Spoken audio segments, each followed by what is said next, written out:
अभी तक उन दोनों के बारे में कुछ पता नहीं चला। वो लंदन में है, ये हम सब जानते हैं, लेकिन अब हम लंदन में हैं, वो भी ये जानता है। कौन? टाइगर। टाइगर और जोया को रॉ और आईएसआई की फाइल्स में गुमशुदा करार कर दिया गया। टाइगर के सारे पासपोर्ट हमने कैंसिल कर दिए। वो अब जैसे ही पासपोर्ट सब गुजरेगा हमें फौरन पता चल जाएगा सर। टाइगर तुम्हारी तरह इडियट। खुद अपनी जान मुसीबत में डालना किसे पसंद है?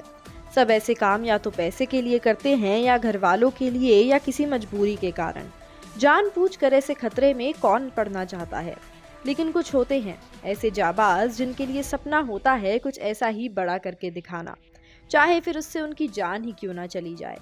और ऐसे जाबाज जो ऐसे काम कर भी दें और उसके बाद किसी को पता ही ना चले कि वो आज है कहाँ, ये तो बहुत कम देखने को मिलता है।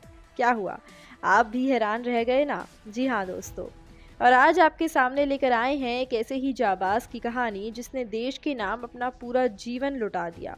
एक ऐसा आदमी जो चाहता तो बड़ी आसानी से एक आरामदायक जीवन बिता सकता था, लेकिन उसने अपने लिए मुश्किल रास्ता चुना। इस जाबाज का नाम है रविंदर सिंह। रविंदर सिंह बचपन से ही एक बेहद होशियार स्टूडेंट था।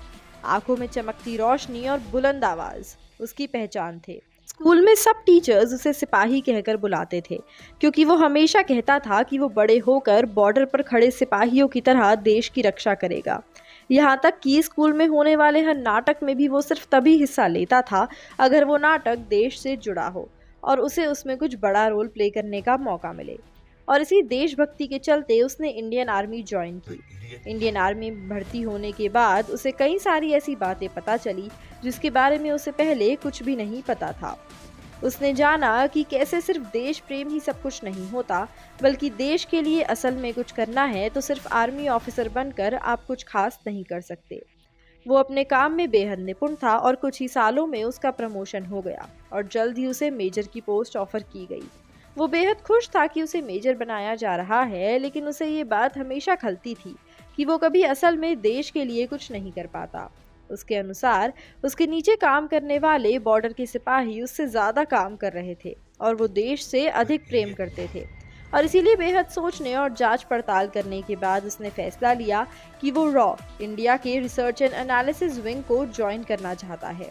जब उसने ये इच्छा जताई तो जहां सभी देश के लिए बेहद खुश थे, तो वहीं कई आर्मी ऑफिसर्स और जूनियर्स निराश भी थे। उनका मानना था कि रविंदर जैसा ऑफिसर मिलना मुश्किल है, लेकिन तब भी रविंदर ने कठिन रास्ता चुना और रॉ में भर्ती हो गया। उसे इस्लाम की चौथी सबसे होली जगह डमास्कस में ड्यूटी दी गई। रिसर्च एंड एनालिसिस विंग को कहीं से खबर मिली थी कि वहां पर ऐसे कुछ डॉक्यूमेंट्स हैं जिनमें भारत के बारे में कुछ इन्फॉर्मेशन है और वो कोई प्लान बना रहे हैं जिससे भारत खतरे में पड़ सकता है। डमास्कस साइरिया की कैपिटल थी और इसीलिए वहां पहुंचना बेहद मुश्किल था और खतरनाक भी, लेकिन फिर भी रविंदर ने ऐसा करने की ठान ली।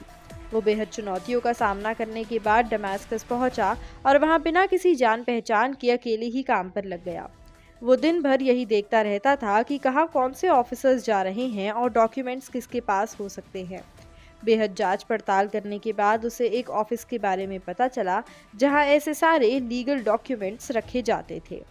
उसने बहुत मेहनत करके उस ऑफिस का रास्ता पता लगाया और खुशकिस्मती से वो उस ऑफिस में चला भी गया और उसे वो कागज़ वहाँ मिले भी। लेकिन जैसे ही वो उन डॉक्यूमेंट्स को ऑफिस में रखी फोटोकॉपी मशीन से ज़ेरॉक्स कर रहा था, तभी वहाँ काउंटर इंटेलिजेंस ऑफिशियल्स आ गए और उन्होंने रविंदर को पकड़ लिया। और ऐसे डॉक्यूमेंट्स की कॉपी निकालना उनके देश के रूल्स के खिलाफ था, जिसके बाद उसे कैद कर लिया गया। उसे खूब टॉर्चर किया गया और रोज़ जांच पड़ताल होती थी, लेकिन फिर भी रविंदर ने अपने मिशन के बारे में कभी किसी से कुछ नहीं कहा। कुछ दिनों बाद ऑफिशियल्स को रविंदर का फ़ोन मिला और उसके फ़ोन के सारे मैसेजेस को ट्रैक किया गया, जिसके बाद उसे सज़ा सुनाई जाने ही वाली थी। लेकिन कुछ ही दिनों बाद यानी कि मई 2004 में एक दिन वो कैद से गायब हो गया और ऑफिशियल्स ने उसे ढूंढने की बहुत कोशिश की, पर वो किसी को नहीं मिला। आज तक कोई नहीं जानता कि रविंदर कहाँ है, कैसा है, जिंदा है या नहीं। कुछ रिपोर्ट्स कहती हैं कि उसका एक कार एक्सीडेंट हो गया था जिसमें उसकी मौत हो गई, लेकिन इसका कोई ठोस सबूत नहीं है। रविंदर वाकई में एक जाबाज था जो पराए शहर में भी ऑफिशियल्स की नाक के नीचे से भाग निकला। देश के लिए एजेंट बनकर दूसरे शहर में जाते तो बहुत हैं, लेकिन ऐसा बहुत कम लोग ही कर पाते हैं और रविंदर उन कम लोगों में से एक था और हमें गर्व होना चाहिए कि वो हमारे ही देश का नागरिक था। वेल दोस्तों, जल्द ही रिलीज होने वाली सलमान खान और कैटरीना कैफ की फिल्म टाइगर पार्ट 3 इस तरह ही रॉ और स्पाई एजेंट्स पर आधारित एक सीरीज है। फ्रेंचाइज के पहले पार्ट यानी कि एक था टाइगर में सलमान और कैटरीना दोनों ही अलग अलग देशों के लिए स्पाई एजेंट्स का काम कर रहे थे, लेकिन बाद में दोनों ने प्यार में पड़कर एक दूसरे का साथ चुना और फ्रेंचाइज के दूसरे पार्ट में दोनों ने साथ मिलकर नर्सिस की जान बचाई। लेकिन मेकर्स का मानना है कि ऐसी सेल्फ मेड स्टोरीज बनाकर वो अब ऑडियंस को बोर नहीं करना चाहते और एक ऐसी कहानी दिखाना चाहते हैं जिसका सच में कोई अर्थ हो, और इसीलिए इस बात की बड़ी पॉसिबिलिटी है कि इस बार की ये बड़ी film tiger part 3 Ravinder Singh की इस गजब कहानी पर आधारित हो।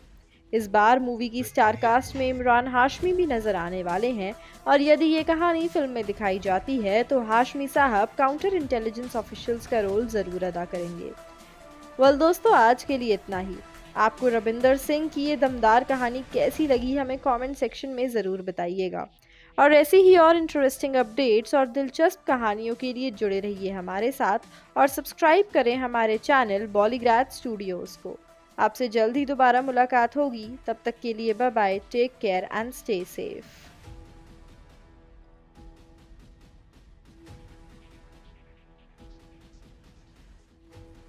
इडियट।